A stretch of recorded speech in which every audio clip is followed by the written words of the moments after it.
नमस्कार, वक्त है नॉन स्टॉप एट 9 का। मैं हूं आपके साथ आशा झा। पश्चिम बंगाल की मुख्यमंत्री ममता बनर्जी एक बार फिर भवानीपुर सीट से विधानसभा का चुनाव लड़ेंगी। भवानीपुर से विधायक चुने गए शोभन देव चैटर्जी ने यहां से इस्तीफा दे दिया है और ऐसे में अब जो उपचुनाव होगा उसमें ममता बनर्जी ही उम्मीदवार होंगी। पश्चिम बंगाल की मुख्यमंत्री ममता बनर्जी अपनी पारंपरिक विधानसभा सीट भवानीपुर के रण में फिर से उतरने वाली। 6 महीने बाद भी उनकी मुख्यमंत्री की कुर्सी पर कोई आंच न आने पाए, इसके लिए भवानीपुर से चुनाव जीते टीएमसी विधायक शोभन देव चैटर्जी ने इस्तीफा दे दिया है। ममता बनर्जी यहां से उपचुनाव लड़कर विधानसभा पहुंचे, इसके लिए शोभन देव ने ये सीट खाली कर दी है। इस्तीफे से पहले शोभन देव ने कहा कि ममता बनर्जी उनकी नेता है और उनके मुख्यमंत्री बने रहने के लिए इस्तीफा देना उनका फर्ज है। चीफ मिनिस्टर भवानीपुर से खड़ा होने चाहता है तो मैं भी चाहता था कि मेरा लीडर ममता बनर्जी नहीं रहेगा चीफ मिनिस्टर, तो ये सरकार चलाने का हिम्मत किसी के पास नहीं है। तो मैंने ये सोचा है कि ममता बनर्जी को भाई हमारा जगह छोड़ देना चाहिए। तो मैंने अपने सिद्धांत लिया।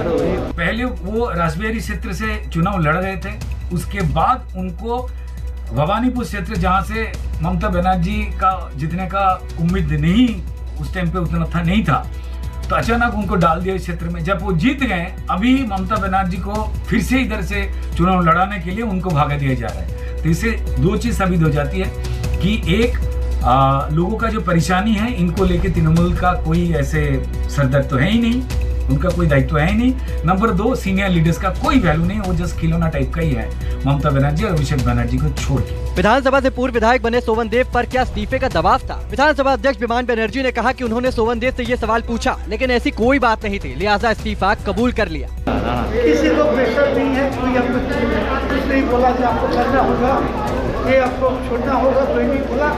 मैं अपनी सिद्धांत लिया कि हमारे लीडर के लिए मैं ये जगह छोड़ देता हूँ। हाल ही में हुए विधानसभा चुनाव में ममता बनर्जी नंदीग्राम से लड़ी थी, लेकिन बीजेपी के शुभेंदु अधिकारी से हार गई थी। हालांकि टीएमसी विधायकों ने ममता बनर्जी को अपना नेता चुना और ममता बनर्जी मुख्यमंत्री बन गए, लेकिन नियमों के मुताबिक ममता बनर्जी को विधानसभा चुनाव के 6 महीने के अंदर विधानसभा का सदस्य बनना होगा। सूत्रों के मुताबिक 70 साल के शोभन देव खारदाह सीट से अपनी किस्मत आजमा सकते हैं, जहाँ पार्टी विधायक काजल सिन्हा के निधन के बाद उपचुनाव होने हैं। मनोज पांडे, कोलकाता, न्यूज 24।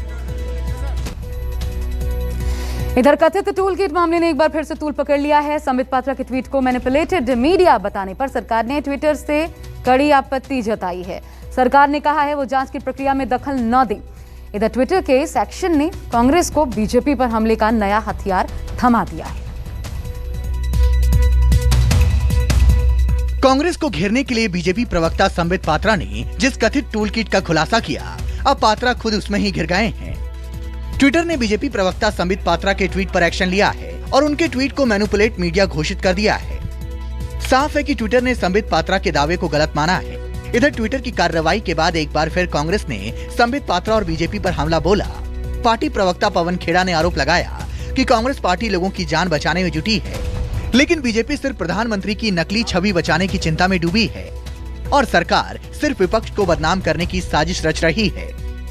बीच महामारी के सरकार से उम्मीद थी कि लोगों के आंसू पोंछें, कुछ राहत पहुंचाएं, लेकिन सरकार और सत्ताधारी पार्टी एक काम में मशगूल रही, व्यस्त रही। कैसे विपक्षी दल को बदनाम करना है, नकली कागज बनाने हैं, लेटरहेड चुराने हैं, फोर्ज करना है। और वो क्यों कर रहे हैं? क्योंकि इस सरकार को और सत्ताधारी भारतीय जनता पार्टी को सिर्फ और सिर्फ एक चीज की चिंता रहती कि प्रधानमंत्री की नकली छवि, जो कि अरबों रुपए खर्च करके बनाई गई है, वो छवि कैसे बचाएं, देश कैसे बचाएं, ये चिंता नहीं। देशवासियों की जान कैसे बचाएं, ये चिंता नहीं। चिंता है एक नकली छवि को कैसे बचाएं। हालांकि कथित टूल किट वाले संबित पात्रा के ट्वीट को तोड़ मरोड़ कर पेश किया बताने वाले ट्विटर के एक्शन पर सरकार ने सख्त नाराजगी का इजहार किया है। केंद्र सरकार के इलेक्ट्रॉनिक्स और आईटी मंत्रालय ने इसको लेकर ट्विटर की वैश्विक टीम को एक कड़ी आपत्ति का पत्र लिखा है। सूत्रों के मुताबिक मंत्रालय ने ट्विटर को भेजे अपने संदेश में कहा है कि संबंधित पक्षों में से एक ने स्थानीय कानून एजेंसी के समक्ष टूल किट की सत्यता पर सवाल उठाते हुए शिकायत की है और इसकी जांच की जा रही है, जबकि स्थानीय कानूनी एजेंसी टूल किट की सत्यता का निर्धारण करने के लिए जांच कर रही है। ट्विटर ने इस मामले में एक तरफा निष्कर्ष निकाला है और मनमाने ढंग से इसे मैनिपुलेटेड मीडिया के रूप में टैग किया है। ट्विटर ने एक तरफा कार्रवाई करने और कुछ ट्वीट्स को मैनिपुलेटेड के रूप में नामित करने के लिए चुना। कानून प्रवर्तन एजेंसी द्वारा जांच लंबित है। यह कार्रवाई न केवल उपयोगकर्ता द्वारा विचारों के आदान प्रदान की सुविधा के लिए एक तटस्थ और निष्पक्ष मंच के रूप में ट्विटर की विश्वसनीयता को कमजोर करती है, बल्कि ट्विटर की मध्यस्थ की स्थिति पर भी सवालिया निशान लगाती है। सरकार ने ट्विटर से निष्पक्षता और समानता के हित में हाल के दिनों में कुछ ट्वीट्स पर प्रतिकूल प्रभाव डालने वाले मैनिपुलेटेड मीडिया टैग को हटाने के लिए कहा है। Bureau report, news 24। अपने खेमे के विधायक हेमाराम चौधरी के इस्तीफे पर पहली बार राजस्थान के पूर्व डिप्टी सीएम सचिन पायलट ने चुप्पी तोड़ी है। पायलट ने हेमाराम के इस्तीफे के चिंता का विषय इसे बताया, तो वहीं राजस्थान कांग्रेस अध्यक्ष ने साफ कर दिया, पार्टी का मान मर्यादा का ख्याल हर किसी को रखना होगा। राजस्थान के बाड़मेर जिले के गुड़ा मालानी से कांग्रेस विधायक हेमाराम चौधरी के इस्तीफे को लेकर मचा सियासी बवाल थमता ही नहीं दिख रहा है। आलम यह है कि कांग्रेस को अपने ही विधायक का मन मनव्वल करना पड़ रहा है, लेकिन हेमाराम ने साफ कर दिया है कि बात सीधे मुख्यमंत्री गहलोत को करनी होगी। हालांकि इस्तीफे के 3 दिन बीत जाने के बाद भी सीएम गहलोत या विधानसभा अध्यक्ष सीपी जोशी ने हेमाराम को कोई फोन कॉल नहीं किया, लिहाजा अपने खेमे के विधायक के पक्ष में पूर्व डिप्टी सीएम सचिन पायलट ने चुप्पी तोड़ी है। हेमाराम जी इस कांग्रेस के और सदन के सबसे सीनियर मोस्ट विधायक हैं और राजस्थान की राजनीति में, कांग्रेस की राजनीति में उनका बहुत बड़ा योगदान रहा और इतने वरिष्ठ नेता ने जब अपना इस्तीफा दिया, मैंने अखबार में मैंने पढ़ा, तो उनका इस्तीफा देना मैं समझता हूँ एक बहुत बड़ा चिंता का विषय है। नाराज हेमाराम चौधरी को मनाने के लिए पीसीसी अध्यक्ष गोविंद सिंह डोटासरा सहित कई मंत्रियों ने कोशिश की है, लेकिन खुद चौधरी का यही कहना है कि वो सिर्फ फोन कर सकते हैं। उनकी समस्याओं और दर्द का समाधान केवल मुख्यमंत्री के पास ही है, क्योंकि जब 2.5 साल में उनके क्षेत्र की समस्याएं नहीं सुलझी तो वो अब जहर का घूंट क्यों पिए। हेमाराम के इस्तीफे के बाद वेद प्रकाश सोलंकी जैसे पायलट कैंप के दूसरे विधायक भी सरकार की कार्यशैली पर सवाल उठा रहे हैं और प्रदेश कांग्रेस अध्यक्ष इशारों में उन्हें मर्यादा बनाए रखने की नसीहत दे रहे हैं। हेमाराम जी हमारी पार्टी के वरिष्ठ नेता हैं, मंत्री भी रहे हैं, नेता प्रतिपक्ष भी रहे हैं, बरसों तक कांग्रेस की उन्होंने सेवा की है। मेरी उनसे व्यक्तिगत रूप से 2 बार बात हो चुकी है। जो भी कमी खामी कहीं सुनने की नहीं सुनने की किसी काम की रही होगी, वो हमारी ड्यूटी में आता है कि सरकार हमारी है, कांग्रेस के कार्यकर्ताओं के कारण से बनी है। तो अगर किसी तरह की कोई दिक्कत उनके विकास के मामले में हो या कोई बात हो तो हम लोग उसको पूरी तरीके से सम्मान के साथ में उनका काम कराएंगे। हेमाराम चौधरी कांग्रेस के वरिष्ठ नेता हैं और राजस्थान में उन्हें ईमानदार नेता माना जाता है। हेमाराम चौधरी अशोक गहलोत की पिछली सरकार में राजस्व मंत्री रह चुके हैं। 2008 में विधानसभा में नेता प्रतिपक्ष की भूमिका भी निभा चुके हैं। 6 बार चुनाव जीतकर विधायक बन चुके हैं। 8 बार चुनाव लड़ चुके हैं। 3 दशक से ज्यादा राजनीतिक करियर रहा है। इतने वरिष्ठ और अनुभवी होने के बावजूद मंत्रिमंडल में जगह नहीं मिलने के कारण हेमाराम पहले से ही खफा थे और अब कैबिनेट मंत्री हरीश चौधरी के इलाके में बढ़ते प्रभाव ने उनकी नाराजगी और ज्यादा बढ़ा दी है। पिछली बार जब गहलोत और पायलट के बीच मतभेद को लेकर सियासी संकट खड़ा हुआ था, तब हेमाराम पायलट खेमे का हिस्सा थे। माना जा रहा है कि हेमाराम का इस्तीफा भी पायलट के इशारे पर हुआ है। ऐसे में अगर हेमाराम की तरह पायलट खेमे के विधायक बड़ी तादाद में बागी बन बैठे तो कोरोना काल में गहलोत सरकार के सामने नई मुश्किल खड़ी हो सकती है। KJ Srivastava, Jaipur, news 24। आज देश के पूर्व प्रधानमंत्री राजीव गांधी की 30वीं पुण्यतिथि है। 21 मई 1991 की रात तमिलनाडु के श्री पेरम्बदूर में एक चुनावी सभा के दौरान एक महिला आत्मघाती हमलावर ने उनकी हत्या कर दी थी। कांग्रेस पार्टी राजीव गांधी की पुण्यतिथि को सेवा और सद्भाव दिवस के तौर पर आज मना रही है। पूर्व प्रधानमंत्री राजीव गांधी की 30वीं पुण्यतिथि पर देश उन्हें नमन कर रहा है। तमाम सियासी दलों के नेता भी राजीव गांधी को श्रद्धांजलि दे रहे हैं। कांग्रेस नेता राहुल गांधी ने भी अपने पिता और पूर्व प्रधानमंत्री राजीव गांधी के समाधि स्थल वीरभूमि पहुंचकर उन्हें श्रद्धा सुमन अर्पित किया।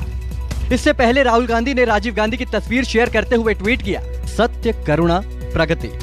वहीं प्रियंका गांधी ने भी अपने पिता को श्रद्धांजलि देते हुए ट्वीट किया है। प्रियंका ने राजीव गांधी की एक तस्वीर शेयर करते हुए लिखा, प्रेम से बड़ी कोई शक्ति नहीं है, दया से बड़ा कोई साहस नहीं है, करुणा से बड़ी कोई शक्ति नहीं है और विनम्रता से बड़ा कोई गुरु नहीं है। पूर्व प्रधानमंत्री राजीव गांधी की तीसरी पुण्यतिथि को कांग्रेस सेवा और सद्भावना के रूप में मना रही है। इस अवसर पर छत्तीसगढ़ के 22 लाख किसानों के खाते में 1500 करोड़ रुपए की नकद सहायता जारी की गई। मुख्यमंत्री भूपेश बघेल ने अपने आवास पर हुए एक सादे समारोह में बटन दबाकर किसानों के खाते में पैसे डाले। इस समारोह में कांग्रेस की राष्ट्रीय अध्यक्ष सोनिया गांधी और पूर्व अध्यक्ष राहुल गांधी भी वीडियो कॉन्फ्रेंसिंग के जरिए जुड़ने वाले थे, लेकिन ऐसा हुआ नहीं। मुख्यमंत्री भूपेश बघेल ने सोनिया गांधी का लिखित संदेश पढ़ा तो पार्टी के प्रदेश प्रभारी PL पुनिया ने राहुल गांधी का संदेश सुनाया। पूर्व प्रधानमंत्री स्वर्गीय राजीव गांधी जी की पुण्य स्मृति में भाव विभोर हैं। दूसरी ओर छत्तीसगढ़ सरकार आज राजीव गांधी किसान न्याय योजना के इनपुट सब्सिडी की पहली किस्त के रूप में 1500 करोड़ रुपए अपने किसान भाइयों के खातों में अंतरित करने जा रही है।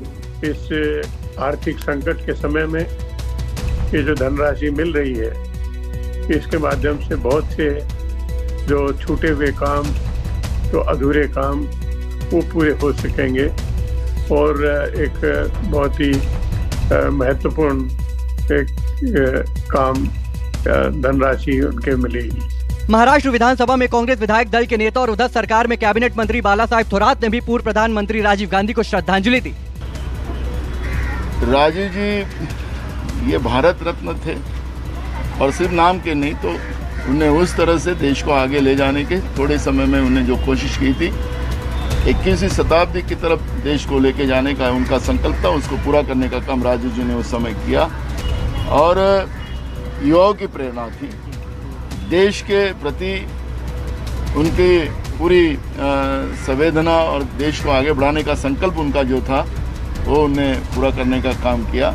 राजस्थान कांग्रेस कार्यालय में भी राजीव गांधी को उनकी पुण्यतिथि पर श्रद्धांजलि दी गई। कांग्रेस कार्यकर्ताओं ने यहां जरूरतमंदों को भोजन बांटा तो वहीं कोरोना मरीजों को ऑक्सीजन सिलेंडर भी दिए गए। पूर्व प्रधानमंत्री राजीव गांधी की पुण्यतिथि पर राजस्थान कांग्रेस की तरफ से कोविड मरीजों के लिए काफी सारी सहायता सामग्री भेजी जा रही है। दवाइयों की बात की जाए या ऑक्सीजन कंसंट्रेटर की बात की जाए, ये देखिए ऑक्सीजन सिलेंडर भी हैं।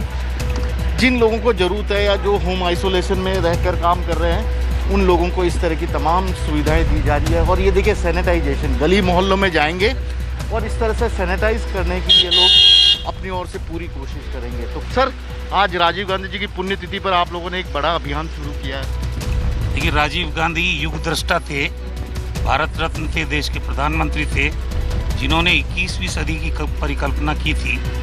जब देश 21वीं सदी में आए तो दुनिया के जो विकसित मुल्क हैं उनकी श्रेणी में भारत खड़ा हो, उसकी उन्होंने प्लानिंग की।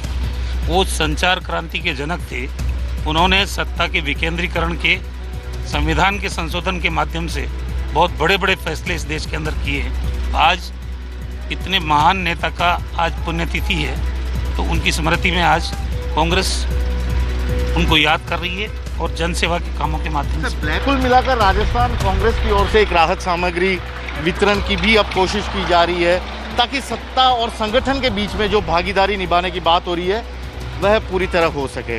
21 मई 1991 को तमिलनाडु के श्री पेरम्बदूर में पूर्व प्रधानमंत्री राजीव गांधी की हत्या कर दी गई थी। राजीव गांधी यहां पर एक चुनावी सभा को संबोधित करने पहुंचे थे, तभी एक महिला आत्मघाती हमलावर ने विस्फोटक के जरिए उनकी हत्या कर दी थी। KJ Srivastava, Jaipur, News 24। नमस्कार, मैं हूं मानक गुप्ता। अगर आपको हमारा ये वीडियो पसंद आया हो तो इसे लाइक और शेयर जरूर करें और हाँ, हमें सब्सक्राइब और फॉलो करना ना भूलें, ताकि आप देश और दुनिया की कोई खबर मिस ना करें।